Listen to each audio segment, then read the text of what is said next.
स्वागत है दोस्तों आप लोग का अपने YouTube चैनल जानकारी विद अजीत में। तो दोस्तों कैसे हैं आप लोग? आशा करते हैं मस्त होंगे, स्वस्थ होंगे और अपने अपने तैयारी में जोर शोर से लगे होंगे।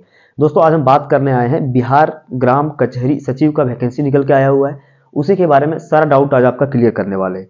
क्या इसका जॉब प्रोफाइल होता है, क्या इसमें काम करना होता है, क्या इसका सैलरी मिलता है, क्या इसका सिलेक्शन प्रोसेस है, वो तमाम सारी जानकारियां आज हम इस पोस्ट के बारे में एक एक करके आसान तरीका से आप लोग को समझाने वाले हैं। तो वीडियो शुरू करने से पहले आप लोग से एक छोटी सी रिक्वेस्ट रहती है, हमेशा चैनल को सब्सक्राइब जरूर करें और नीचे डिस्क्रिप्शन में टेलीग्राम चैनल का लिंक दिया हो, टेलीग्राम चैनल को भी जरूर ज्वाइन करें, क्योंकि इसका जो इस पोस्ट का डिटेल पीडीएफ आया हुआ है, नोटिस आया हुआ है, वो हम टेलीग्राम चैनल पे अपलोड कर देंगे। वहां से आप जाके सब कुछ पढ़ के आसानी से समझ सकते हैं और सारा कुछ तो हम यहाँ पे आप लोगों को समझा ही देंगे। थोड़ा बहुत डाउट रह जाता है तो पीडीएफ से देख के समझ सकते हैं। तो चलिए दोस्तों आज हम सब कुछ इस पोस्ट के बारे में एक एक करके आसानी से समझ लेते हैं। तो दोस्तों सबसे पहले यहाँ पे बात करते हैं बिहार ग्राम कचहरी सचिव भर्ती 2025 के बारे में। ये दोस्तों बिहार का फॉर्म है और ये आ चुका है, इसका ऑनलाइन प्रोसेस भी चालू हो गया है।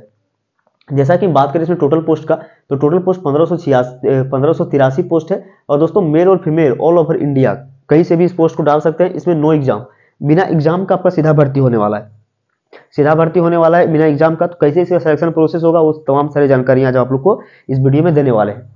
उसके बाद दोस्तों बात करते हैं इसका ऑनलाइन के बारे में। ऑनलाइन प्रोसेस इसका 16 जनवरी से चालू हो गया है, 29 जनवरी 2025 तक इसका ऑनलाइन चलने वाला है। आने की 14 दिन का समय दिया गया है, सॉरी 13 दिन का समय दिया गया है। 13 दिन में आप इसको ऑनलाइन कर लीजिए जो जो इस पोस्ट से इंटरेस्टेड है। और दोस्तों इसका जो लिंक है ऑनलाइन करने का, वो लिंक भी हम यहाँ पे आप लोग को लिख दिए हैं, पीडीएफ में भी लिखा हुआ है। पीडीएफ टेलीग्राम पे अपलोड करेंगे तो आप लोग वहां से जाके सब कुछ पढ़ के आसानी से समझ सकते हैं।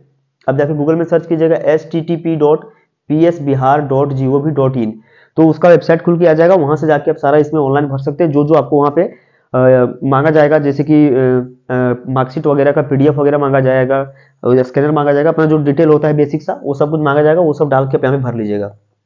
ये दोस्तों जो पोस्ट है इसका एप्लीकेशन फी 0 रुपया है, एक भी रुपया आपको नहीं लिया जा रहा है इसको ऑनलाइन करने के लिए, कोई फीस नहीं है इसका। मेल फीमेल दोनों इसको भर सकते हैं।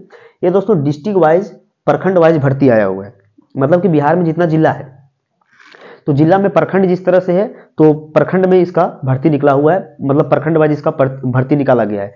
और कोई कोई ऐसा प्रखंड है जिसमें महिला के लिए रिजर्व है तो वहां से महिला का ही सिलेक्शन होगा, फीमेल मेल का नहीं होगा। तो वहां पे सारा कुछ पीडीएफ जो है, डिटेल पीडीएफ, उसमें सारा कुछ नोटिस में लिखा हुआ है, डिटेल से लिखा हुआ है।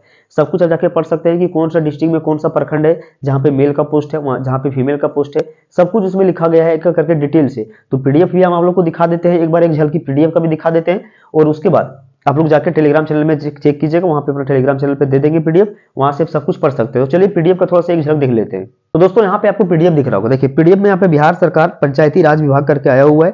इसमें देखिए यहाँ पे सारा कुछ पोस्ट का डिटेल, उम्र, कौन कौन से इसको ऑनलाइन कर सकते हैं, कितने सारा उम्र मांगा गया है, इसमें सब कुछ इसमें लिखा हुआ है। यहाँ पे आप जब इसको स्क्रॉल करके नीचे आइएगा दोस्तों तो यहाँ पे देखिए सबसे पहले ऊपर बांका जिला का दिया हुआ है, बांका बिहार का जिला है। उसमें कितना प्रखंड है, प्रखंड में देखिए यहाँ पे लिखा हुआ है कि महिला है कि पुरुष है, इसमें आरक्षण मतलब कि महिला इसमें सिलेक्शन हो सकती है इस प्रखंड में, फीमेल, ये सब कुछ डिटेल में लिखा हुआ है। यहाँ पे आप जाइएगा तो बिहार में तमाम सारे डिस्ट्रिक्ट, जितने भी डिस्ट्रिक्ट है, सभी डिस्ट्रिक्ट के सभी प्रखंड के नाम यहाँ पे दिए हुए हैं जहां जहां पे इस पोस्ट को निकाला गया है। बहुत सारा निकाला गया है प्रखंड को, तो आप लोग सब कुछ चेक कर लीजिएगा जहां से आपका लोकल हो, जहां से आपका सुविधा हो। तो यहाँ से पीडीएफ का एक झलकी दिखा दी। अब आप लोग पीडीएफ और डिटेल से चेक करना चाहते हैं तो आपको टेलीग्राम चैनल में ज्वाइन कीजिए, वहां पे पीडीएफ डाल देंगे, वहां से आप जाके देख सकते हैं। तो दोस्तों आप लोगों को पीडीएफ का एक झलक दिखा दिए, उसके बाद वो सारा जानकारी इसका हम जो है वो आप लोगों को बता देते हैं। तो इसका उम्र जो होता है दोस्तों वो 18 साल से 37 साल आपका जनरल वालों के लिए है। 18 साल से 37 साल के बीच में अगर यदि आप हैं तो आप इसको भर सकते हैं। इसमें उम्र में भी छूट मिला है, बीसी ईबीसी और फीमेल वालों को 3 साल का छूट मिला है और एससी एसटी वालों को 5 साल का छूट मिला है। योग्यता दोस्तों इसमें 12th मांगा गया है, 12th पास है तो आप इस पोस्ट को अप्लाई कर सकते हैं। तो योग्यता दोस्तों इसमें हमारी 12th मांगा गया है, लेकिन अगर यदि आपके पास इसमें हायर एजुकेशन है, जैसे कि पीजी है, बीएड है, ग्रेजुएशन है, ये सब है, तो उसमें क्या होता है सिलेक्शन करते समय आपका इसमें जो है बहुत सारा छूट मिलता है। उसमें आपका अगर हायर एजुकेशन है तो कैसे छूट मिलता है ये आप लोग को आगे पता चल जाएगा।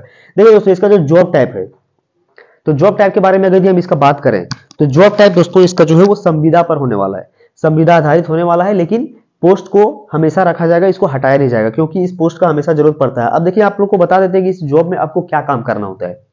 जैसे मान के चलिए कि एक मुखिया टाइप का आपको काम करना है। जैसे आपका सिलेक्शन हो जाता है तो आपको क्या करना है दोस्तों, मतलब कि आप सिलेक्ट हो जाएंगे तो अपने क्षेत्र में, जो क्षेत्र से आपका सिलेक्शन होगा, उस क्षेत्र में अगर यदि कुछ विवाद है, जैसे कि गांव में किसी का झगड़ा है, जमीन विवाद है, किसी का कुछ विवाद है, तो उसको जाके आपको सॉल्यूशन करना है। ऐसा नहीं है कि आपको परमानेंट इसमें नौकरी देना है, मतलब कि परमानेंट ड्यूटी हावर देना है कि 8 घंटा मेरा ड्यूटी है तो 8 घंटा ही करना है।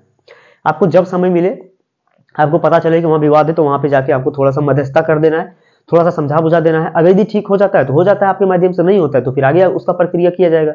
जो आगे होगा वो किया जाएगा उन लोग के द्वारा, लेकिन आपको बस इतना ही काम करना है और कुछ नहीं करना है। और आजकल गांव घर के लोग भी बहुत चतुर हो गए हैं, बहुत समझदार हो गए हैं, जल्दी से विवाद करना नहीं चाहते हैं। तो आपको हो सकता है कि महीना में 1-2 आधा केस आए, और ऐसा भी हो सकता है कि महीना में आपके पास एक भी केस नहीं आए, तो आराम से आप इसका सैलरी उठा सकते हैं। इसमें आपका कोई झंझट नहीं काम करने का कि 10 घंटा आपको ड्यूटी करना, 8 घंटा ड्यूटी करना है। आराम से आप अपना साइड बिजनेस भी कर सकते हैं, साइड इनकम भी कर सकते हैं इस पोस्ट में रहते हुए भी। तो यहाँ पे इसके बारे में पता चल गया आपको जॉब टाइप के बारे में। फिर यहाँ पे आपका नो एग्जाम है, जैसा इसमें सिलेक्शन प्रोसेस की बात करते हैं तो 12th के परसेंटेज के आधार पर इसका सिलेक्शन होगा। 12th में आपका जितना परसेंट है उस तरह से आपका इसमें मेरिट में नाम आएगा। और अगर यदि आप ग्रेजुएशन किए हैं तो आपको 10% का छूट मिलेगा, नंबर मिलेगा, और पीजी किए हैं तो 20% का छूट मिलेगा, और अगर इससे भी ज्यादा हायर डिग्री आपके पास है तो और ज्यादा छूट मिलेगा। तो इसीलिए जिसके पास हायर डिग्री है उनका जॉब लेने का चांसेस इसमें अधिक हो जाता है। उसके बाद देखिए दोस्तों, इसमें डॉक्यूमेंट क्या लगेगा आपका इंपॉर्टेंट डॉक्यूमेंट। तो सबसे पहले शपथ पत्र लगेगा। शपथ पत्र क्या होता है दोस्तों, नोटरी द्वारा इसको बनाया जाता है। नोटरी का एक ऑफिस होता है, नोटरी का एक ऑफिस होता है, उसमें आपको फॉर्म भर के देना होगा, वहां पे आपको साइन मोहर करके वो दे देंगे, तो वो आपका शपथ पत्र हो जाएगा। इसका शपथ पत्र का जो ढांचा है, जो इसका पैटर्न है, वो क्या होता है, कैसा होता है, वो भी हम टेलीग्राम चैनल पे अपलोड कर देंगे, वहां से आप जाके देख सकते हैं, समझ सकते हैं सब कुछ। तो सबसे पहले आपको शपथ पत्र देना होगा, आपका जाति होना चाहिए। उसके बाद जाति सर्टिफिकेट, कास्ट सर्टिफिकेट जिसको बोलते हैं, वो आपके पास होना चाहिए। निवास होना चाहिए, यानी कि रेसिडेंशियल सर्टिफिकेट होना चाहिए। उसके बाद दोस्तों आपका 10th और 12th का मार्कशीट लगेगा और आधार कार्ड लगेगा आपका। तो ये था दोस्तों इंपॉर्टेंट डॉक्यूमेंट। अब सैलरी पे पहुंच जाते हैं दोस्तों, इसका सैलरी कितना मिलेगा। तो इसका सैलरी दोस्तों फिक्स है, यहाँ पे आपको 6000 रुपया मंथली दिया जाएगा। अब सैलरी देख के आप लोग घबराइएगा मत कि 6000 ही सैलरी दिया जा रहा है, आपको काम भी कुछ नहीं है, आराम से बैठ के 6000 महीना मिल रहा है फोकट का, तो बढ़िया ही है। अगर कितना सैलरी चाहते हैं महीना में, अगर यदि आपके पास 1 घंटा 2 घंटा ड्यूटी करना है, किसी का घर जाकर समझाना, झगड़ा झंझट हो गया, किसी का जमीन संबंधी विवाद है, किसी का मारपीट संबंधी विवाद है, आपको समझा देना थोड़ा सा, आध घंटा 1 घंटा टाइम देके, महीना में एक दो आधा केस आ गया तो उसके लिए आपको 6000 दिया जा रहा है, तो एक कुछ खराब नहीं है। आपको ड्यूटी नहीं करना पड़ रहा है कि हमको 10 घंटा ड्यूटी करेंगे तो हमको 50,000 मिलेगा। आपको कुछ काम नहीं है, महीना का 6000 फोकट का दिया जा रहा है सरकार के द्वारा, ये भी देखिए आप, कोई काम नहीं रहता है इसमें। तो ये था दोस्तों इस पोस्ट के बारे में पूरा डिटेल। आशा करते हैं सब कुछ समझ में आ गया होगा आप लोग को। किसी तरह का मन में डाउट है तो आप लोग कमेंट सेक्शन में पूछ सकते हैं, वहां पे आप लोग को सारा जवाब दिया जाएगा। और आप लोग टेलीग्राम चैनल को ज्वाइन करके इसका पीडीएफ, जो डिटेल पीडीएफ है, वो आप लोग जरूर पढ़ लीजिएगा, ताकि आपको समझ में आ जाए कौन सा प्रखंड से हमको भरने से आसानी होगा, कहाँ पे मेरा सिलेक्शन होगा। तो दोस्तों आशा करते हैं सब कुछ समझ में आ गया होगा आप लोग का। तो फिर मिलते हैं आप लोग से अगले वीडियो में। जय हिंद, वंदे मातरम।